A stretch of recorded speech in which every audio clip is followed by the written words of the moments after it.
the replica of a steam tractor. Now, I want to explain that the steam tractor came about because of a change in the law that allowed operators to use an engine that was less than 5 tons in weight to be controlled by one man rather than 2.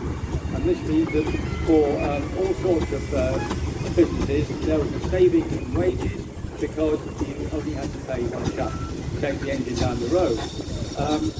This guy, I think it's 3 tons, which came about because they changed the rest. Yeah, I think change the speed. That's right. The 3 ton also, of course, only needed to be operated by one man. Wasn't as popular as the 5 ton class because, of course, it couldn't do quite so much work. Next machine at Welland, we put in a 6-wheeler. It has 3 axles.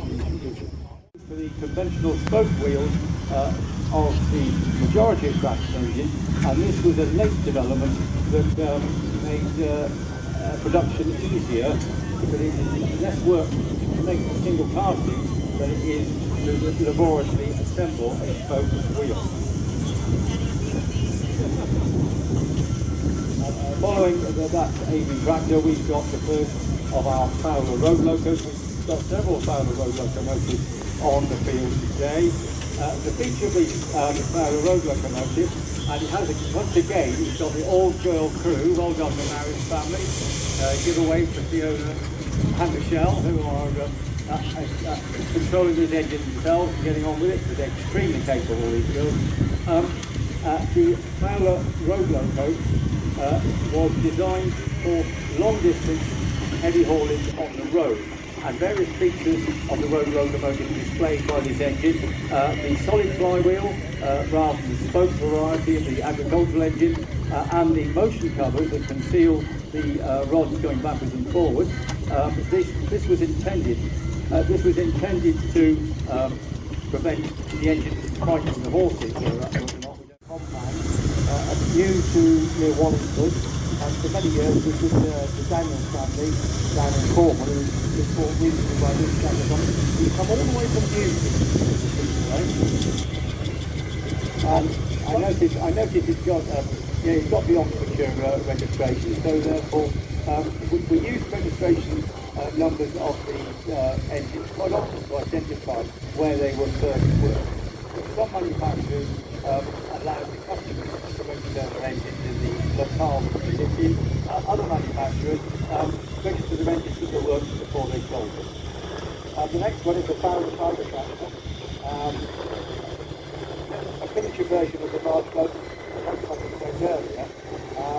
This, like I said earlier, the tractors were a smaller version of the road engine and enabled one man to operate it with a crane. The Fowler engine, I think, is nicely supported. Tractor built by Garrett of Leyston out there on the Suffolk coast, and this is an engine that claims to be in the tractor class, quite successful in that class, particularly on timber hauling and lighter thrashing work. But as you can see, it's a larger stamp of an engine than some of the other tractors we've seen. So therefore, my point about the manufacturers getting away with destroying an engine as a 5-ton tractor, Garrett's really stretched that to the limit. And they used to weigh them with no water and no coal in it. So well, that was the unladen weight, but it's not the operating weight, though, is it? And I suspect one or other parts in it as well. Following that's a Tasker, another tractor. We've actually had quite a few tractors today. It's finished in grey. A lot of engines, when they were new, they were going to be photographed. They were left in grey because they were shown better in their brochures and sales literature. And then they were finished in the colour afterwards. This one worked most of its life near Wolverhampton in the steelworks. So it's not come from that far away. Another class of engine that we are well endowed with examples of on the field this weekend, which is not that common, are the single crank compound burrows. It's I think the second one we've seen this afternoon, and this is an early burrow engine, and you can tell that by the fact that the front axle is a round casting rather than the later square section axle that the engines are normally fitted with. And it also, rather than the rather very distinctive Burrell copper chimney top, it has a cast iron chimney. Both are signifiers of an early Burrell. And being driven by a father and son team with Dennis and Brian Smith, that we normally see on the National Authority. Following that is a Gibbons and Robinson engine made at Wantage. As we discussed yesterday, there were several names of the same company, Wantage Engineering, Gibbons and Robinson Norton. They all emanated from the same factory, and they made quite a good product, although not that many of them. I think that the company might be still in existence making trucks. Our second focus of the afternoon follows on, and that is, and this is a well-known engine at this show, locally based just over the Waltham Hills at East North, and this is a C-type engine, Bowden wagon, cut down in the tractor, short wheelbase, for haulage rather than carrying of goods, and the C-type and its associate timber tractor, the D-type, were the final examples of a Bowden oversight engine wagon, and they were very modern in concept, with Ackerman steering and roller ball bearings for the bearings and 3 speeds. They were really the most efficient example of overtype steam haul. Next we have two funnels together, and they're both 2 cylinders or compounds. But you can see the front one has 2 cylinders side by side. The second one has 2 cylinders in a diagonal arrangement with only one crankshaft. They both reportedly have the same amount of horsepower, but they deliver it in a completely different way. Burrells, which were the only main ones, I think Godwin might have had it there, that's making a single crank compound, whereby you could use a single crankshaft with one throw in it to operate 2 pistons.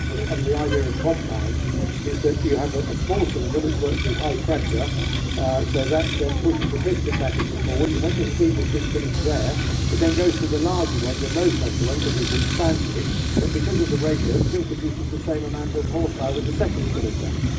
So therefore it's a 2-cylinder, and it's used steam twice, thereby saving water and coal. And that's followed by our first single-cylinder thrashing engine in the afternoon, agricultural engine. This is from the Marshall company in Gainsborough, and this is a 7 horsepower. You can see it's a big, very solid engine with quite a large diameter. The area of engines being recreated from scratch to build the void that is left by the fact that that particular class of engine, none of the ones that are made still exist. Another barrel following that is a compound with belly tank. It's a Devonshire registration. Is it a Devonshire car? No, we think it's just a straight 5-horse. Don't we? We were talking about this yesterday, and we think it's a 5-horse locomotive, or a state engine, it might be better referred to. The next one I think is a Devonshire. Yes, and then we've got a procession of barrels, and a single crank compound, and then we have a very old thing. North Borough, I think North Devon, and spent a lot of its time in this part of the country, and first ever preservation, just outside Norfolk. I'm going to say it's one of the engines in the Old Middleton yard at Harbury, and probably the first collective yard of engines in the whole history of preservation. His old boy Eric up there at Harbury near Kidderminster. He had his friends who had engines, bring them along, keep them there, and it formed the nucleus of a great deal of preservation that kicked off from the 1950s through the 60s and onwards. Next is a Fowler steam roller. This might be the first roller we've had.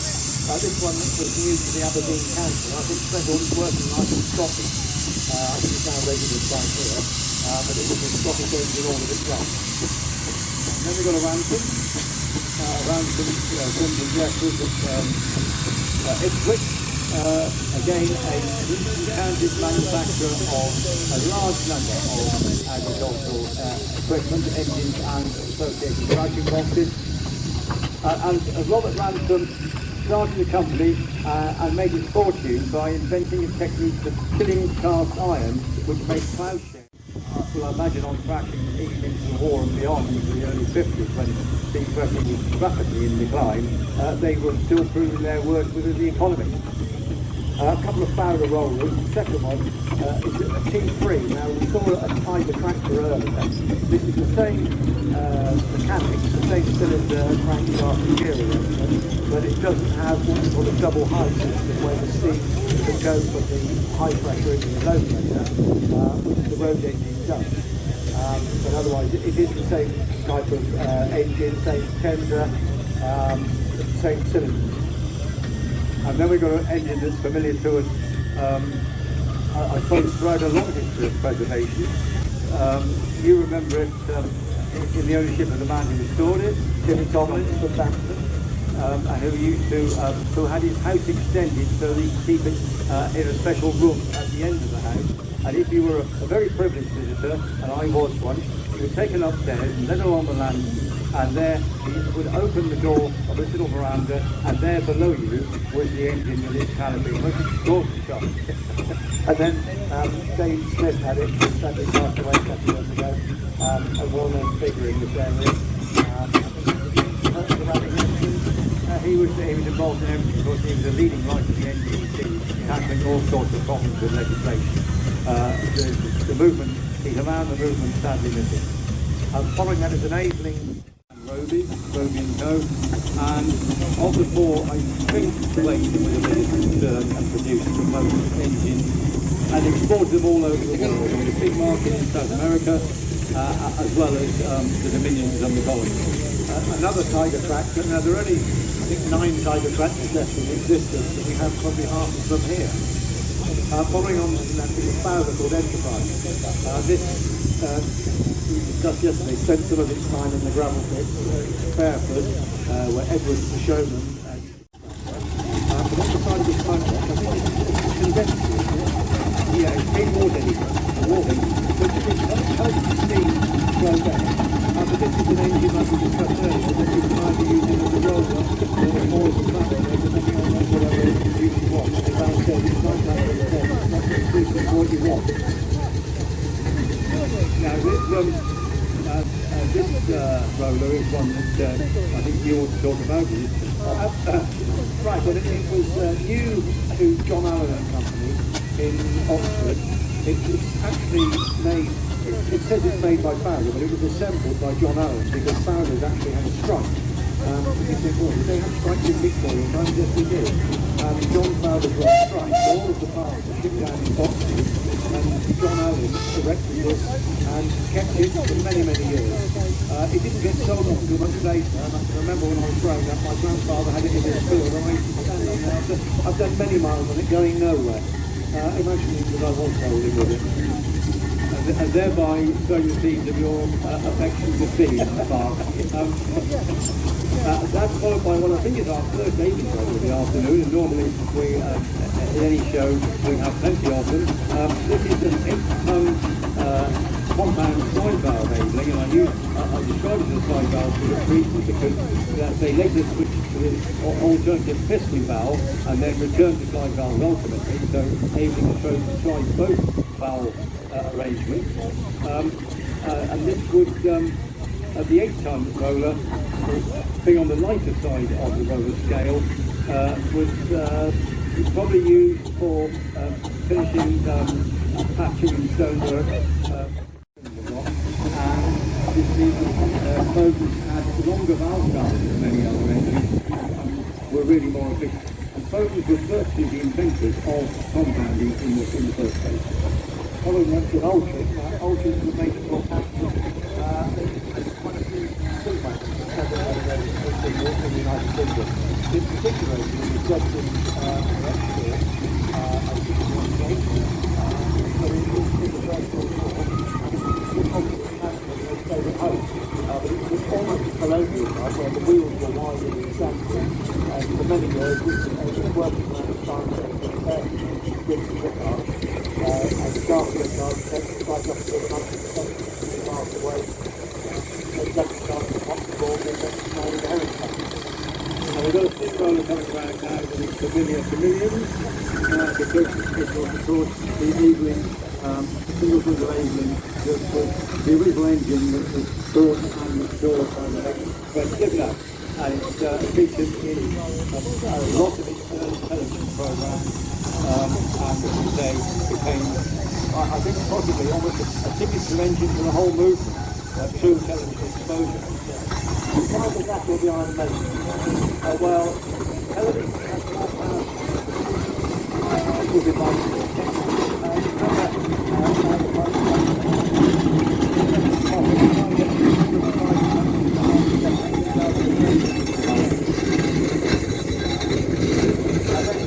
Following that is a little novelty. It's a Land Rover Series 2A, it's a converted machine, and we were speculating yesterday while searching